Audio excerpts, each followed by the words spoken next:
Starcade, TV's first video arcade game show. Starcade! Starcade really came into its own in 1983. What a fantastic show. It was a really, really cool idea and probably the best video game show they ever made, and they did make some after it. Starcade was a game show based on playing arcade games, some of which debuted on the show.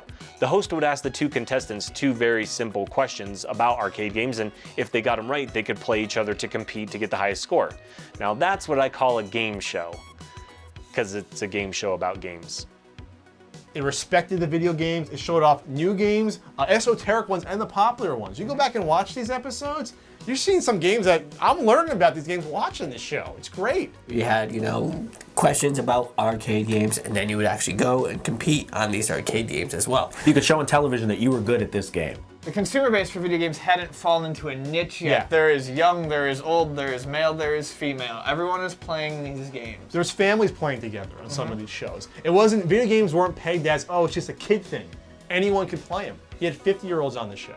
It was so popular, and then, it was not a lot like that for years to come, that they were replaying that on G4 in the last few years, and then One thing that I thought was pretty funny was that they got the whole audience to just go mad while people were playing the game.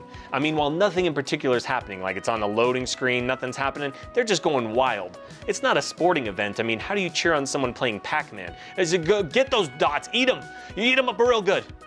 When you watch it, you get a sense that they really don't know how to capture what the heck they're doing. Yeah. I mean, there's just like awkward moments. My favorite thing about Starcade was the final round and how much that this show was actually based on skill, and they actually kind of took it seriously. I mean, and you're fitting it within a certain time-allotted format. I mean, some of these games, if you really wanted to go for being the best at one of these games, it could take a long time. But I don't know, they squeezed in the format.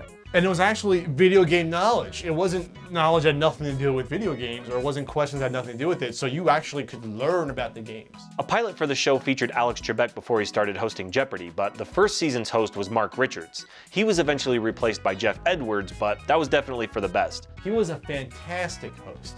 Coming into the show, he's an older guy. He knew nothing about video games, but he was a quick study. He learned, and you can tell he actually enjoyed watching these games and talking about them. He wasn't just some guy they hired, said, oh, video games. No, he got into it. He liked interacting and learning about the games. He liked the kids on the show, seeing what they liked. You can tell he studied up. There was a fascination that was very obvious that he had with what he was seeing, and that still goes back to video games being sort of new, and especially he was, if I remember correctly, an older guy at the time. Yeah. But, I think he very much enjoyed his job, and that's part of what makes watching Starcade so much fun. Love you, Jeff Edwards.